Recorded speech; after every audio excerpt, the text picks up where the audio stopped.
اللهم صل على سيدنا ومولانا محمد وعلى سيدنا علي وسيدتنا فاطمة وسيدتنا زينب وسيدنا حسن وسيدنا حسين وعلى آله وصحبه وبارك وسلم.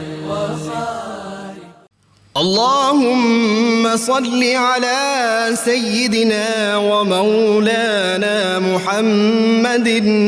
صاحب التاج والمعراج والبراق والعلم دافع البلاء والوباء والقحط والمرض والألم اسمه مكتوب مرفوع مشفوع منقوش في اللوح والقلم سيد العرب والعجم اسمه مقدس معطر مطهر منور في البيت والحرم شمس الضحى بدر الدجى صدر العلا نور الهدى كهف الورى مصباح الظلم جميل الشيم شفيع الأمم صاحب الجود والكرم والله عاصمه وجبريل خادمه والبراك مركبه والمعراج سفره وفوق سدرة المنتهى مقامه وقاب قوسين مطلوبه والمطلوب مقصوده والمقصود موجوده سيد المرسلين خاتم النبيين شفيع المذنبين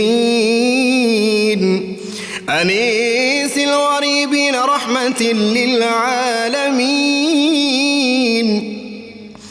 راحة العاشقين مراد المشتاقين شمس العارفين سراج